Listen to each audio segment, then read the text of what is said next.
Hello students, कैसे हो आप लोग। Welcome to my chemistry channel. एक बार फिर से आपका मेरे केमिस्ट्री चैनल पे स्वागत है। और लास्ट क्लास मैंने एक वीडियो पोस्ट किया था, वो रेंसिडिटी के ऊपर था। और रेंसिडिटी में एक इम्पॉर्टेंट टर्मिनोलॉजी आया था, वो था ऑक्सीडेशन। उसमें मैंने बताया था rancidity is called by oxidation. तो ऑक्सीडेशन में मैंने सिर्फ वहां पे ये बताया था कि एक्चुअल में addition of oxygen is called oxidation.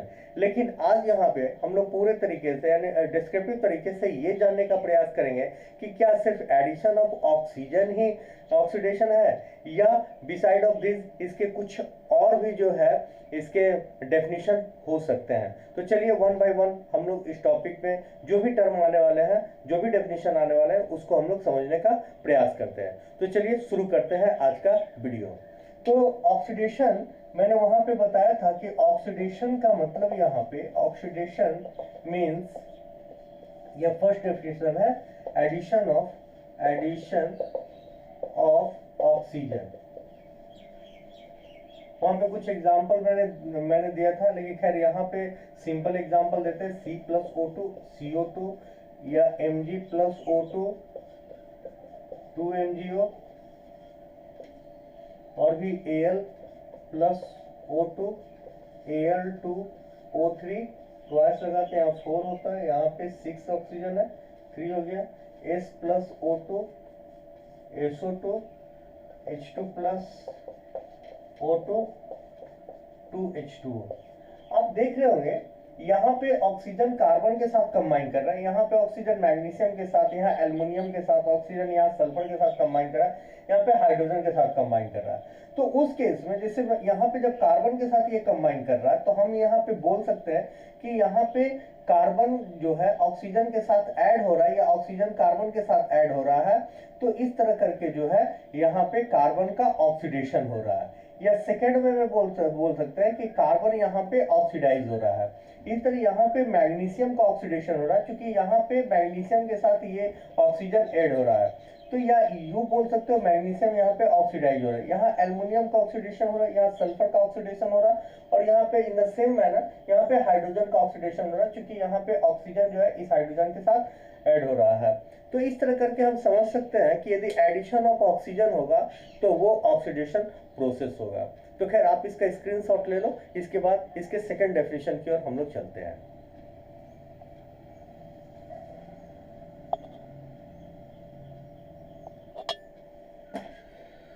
चलिए तो सेकंड डेफिनेशन की ओर आगे बढ़ते हैं। तो ये जो सेकंड डेफिनेशन है वहां पे कहता है रिमूवल ऑफ हाइड्रोजन, यानी हाइड्रोजन का रिमूव होना। वहां पे बोलेंगे वहां पे ऑक्सीडेशन हो रहा है। एग्जांपल के तौर पे जैसे मान लीजिए मेरे पास CH4 है और प्लस यहाँ पे O2 है, तो ये जब कंबाइन करता है तो यहाँ पे ये CO2 बनाता है प्लस H2O बनाता है। अब देखो यहाँ पे जो O2 है, खैर इसको बैलेंस कर लेते हैं पहले। यहाँ पे 2O2 कर लेते हैं, 4 हो गया यहाँ पे 2 और 1 3, यहाँ पे 2 कर देने से क्या हो जाए, 2 और 2 मिलकर 4 हो गया। हाइड्रोजन 4 है, कार्बन 1 है, कार्बन 1 है। तो ये एग्जांपल में आप देखोगे कि हाइड्रोजन जो है यहाँ पे कार्बन के साथ है, लेकिन जब रिएक्शन कंप्लीट होता है तो कार्बन के साथ ऑक्सीजन ऐड हो जाता है और साथ में हाइड्रोजन यहाँ से रिमूव कर जाता है। तो हाइड्रोजन का रिमूव होना भी ऑक्सीडेशन है, यहाँ बोल सकते हैं यहाँ पे कार्बन का ऑक्सीडेशन हो रहा है, क्योंकि यहाँ से हाइड्रोजन रिमूव कर रहा है। तो एक और एग्जांपल लेके समझने का प्रयास करते हैं, H2S प्लस Cl2। अब देखो यहाँ पे कि यहाँ पे HCl H2 प्लस Cl2, ये दोनों जो आपस में कंबाइन करेगा तो ये 2HCl यहाँ पे बनाएगा। अब प्लस यहाँ पे सल्फर यहाँ पे आइसोलेट फॉर्म में बाहर निकल जाएगा। अब यहाँ पे देखो कि सल्फर के साथ हाइड्रोजन अटैच था और हाइड्रोजन यहाँ से रिमूव कर गया, इसलिए बोल सकते हैं यहाँ पे सल्फर का ऑक्सीडेशन हो रहा है। इसी तरह एक और एग्जांपल लेने का प्रयास करते हैं हम लोग यहाँ पे कि जैसे मान लीजिए मेरे पास है यहाँ पे HCl है, अब प्लस यहाँ पे मैंगनीज डाइऑक्साइड है, MnO2 है। तो उस केस में जब ये दोनों रिएक्ट करेगा तो उस केस में यहाँ बनता है manganese chloride MnCl2 plus H2O create होता है और प्लस यहाँ पे Cl2 होता है। अब देखो यहाँ पे पहले बैलेंस कर लेते हैं, MnO2 है, Mn यहाँ पे Cl यहाँ पे 2 और 2 4 है, तो यहाँ पे आप 4HCl कर लो तो हाइड्रोजन यहाँ पे 4 हो गया, तो हाइड्रोजन को यहाँ पे 4 कर दिया। अब आप देखोगे कि ये एक्चुअल में है क्या, क्लोरीन के साथ ये हाइड्रोजन अटैच था। अब क्या हुआ, हाइड्रोजन जो है मैंगनीज के साथ चला गया, या मैंगनीज के साथ वो कंबाइन कर गया, MnCl2 बना लिया, और यहाँ पे हाइड्रोजन जो है यहाँ पे ऑक्सीजन के साथ कंबाइन कर रहा है। तो खैर यहाँ पे ये समझना ज्यादा जरूरी है कि यहाँ पे Cl जो है हाइड्रोजन के साथ था, अब यहाँ से हाइड्रोजन जब रिमूव कर गया तो बोल देंगे यहाँ पे कि क्लोरीन का जो है यहाँ पे ऑक्सीडेशन हो रहा है। तो इस तरह करके बोल सकते हैं रिमूवल ऑफ हाइड्रोजन जो है वो भी जो है ऑक्सीडेशन का एक एग्जांपल है। तो इस तरह करके जो आप इसका भी स्क्रीनशॉट ले लो। तो ये सेकंड डेफिनेशन हो गया। फिर थर्ड डेफिनेशन की ओर चलते हैं। एक बात तो अच्छी तरह दिमाग में सेट कर लो कि आपके पास नॉलेज और स्पेसिफिक नॉलेज दोनों में बहुत डिफरेंस है। यदि आपके पास नॉलेज तो सबके पास होता है, ये दो डेफिनेशन तो लगभग सभी जगह दिए हुए बुक में, लेकिन इसके बाद भी कुछ स्पेसिफिक डेफिनेशन होता है। तो जब आप स्पेसिफिक नॉलेज की ओर जाते हो तभी आपका कद समाज में बड़ा होता है। नहीं तो आप कभी भी इंटरव्यू वगैरह में आप छोटे से छोटे चीज को इतना बताओगे, तो इसके अलावा यदि आपसे इंटरव्यू बोर्ड में ये पूछ ले कि इसके अलावा आप इसके बारे में और क्या जानते हो, ऑक्सीडेशन के बारे में और कैसे डिफाइन कर सकते हो, तो फिर वहां पे दिक्कत होता है। इसीलिए मेरी वीडियो थोड़ी लंबी तो जरूर होती है, थोड़ी बड़ी जरूर होती है और लोग कंपैरिजन में, लेकिन विश्वास कीजिए जो कंटेंट होता है मैं स्पेसिफिक कंटेंट देने का प्रयास करता हूँ। खैर आप इसका स्क्रीनशॉट ले लो, फिर हम लोग आगे बढ़ते हैं।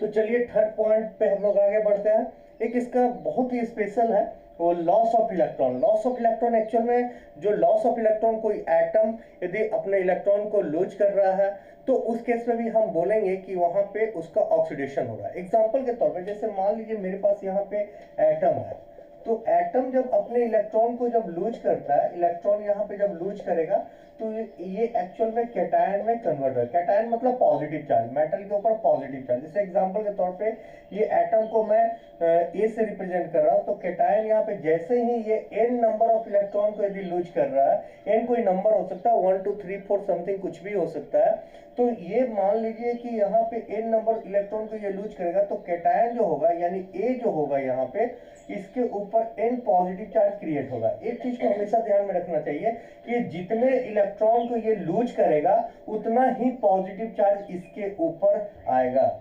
तो ये चीज यदि फॉर्मूला समझ में आ गया होगा तो फिर आसानी के साथ हम लोग डिस्कस कर सकते हैं। जैसे एग्जांपल है सोडियम का। सोडियम क्या करता है, अपने एक इलेक्ट्रॉन को लूज करता है तो उस तरह करके Na के ऊपर एक पॉजिटिव चार्ज यहाँ पे क्रिएट होता है। जैसे मैग्नीशियम है, मैग्नीशियम क्या करता है, अपने टू इलेक्ट्रॉन को लूज करता है, तो इस तरह करके यहाँ पे जो है Mg के ऊपर 2 पॉजिटिव चार्ज क्रिएट होता है। जैसे एल्युमिनियम है, यहाँ पे एल्युमिनियम अपने 3 इलेक्ट्रॉन को लूज करता है, तो इस तरह करके एल्युमिनियम के ऊपर 3 पॉजिटिव चार्ज आता है। तो एक्चुअल में इस पूरे लॉस ऑफ इलेक्ट्रॉन में मैंने देखा कि एटम यदि अपने इलेक्ट्रॉन को लूज कर रहा है तो उस केस में वहां उसके ऊपर एक पॉजिटिव चार्ज क्रिएट होता है, उसी को हम लोग कैटायन बोलते हैं, और जितने इलेक्ट्रॉन को लूज करता है उतना ही पॉजिटिव चार्ज उसके ऊपर आएगा। तो ये आप जो है इस वीडियो का भी यहाँ पे इसका भी स्क्रीनशॉट ले लें। जो नेक्स्ट पॉइंट है फिर हम लोग उस पर आगे बढ़ते हैं।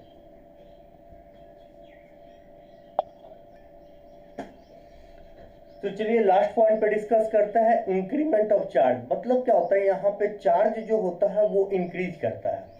तो यहाँ पे एग्जांपल के थोड़ा ज्यादा हम लोग को बेटर समझ में आएगा। जैसे मान लीजिए मेरे पास यहाँ पे Fe है और प्लस यहाँ पे कॉपर सल्फेट यानी CuSO4 है।